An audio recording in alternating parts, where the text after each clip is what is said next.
For the next-gen phenomenal love team of Donnie Pangilinan and Bel Mariano, it was a great honor to star in the music video of the iconic song, Closer You and I. A new version of the song was performed by rising OPM act Audi, with Tonet J. the one directing the music video that was launched last Saturday in a mall in Quezon City. You know, growing up, I used to listen to this song talaga.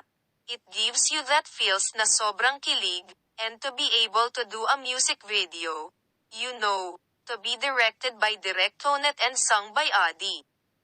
It's such an honor to be part of this, said Mariano.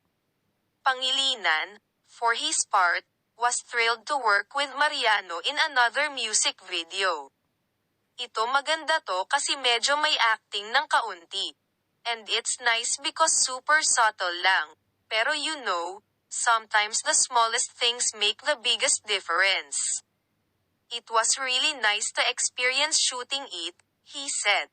Meanwhile, the tandem also promoted their upcoming projects, with Pangilinan's new film, Good Game, GG, the movie set to hit Philippine cinemas on January 24. Mariano, for her part, will launch her new album on January 27.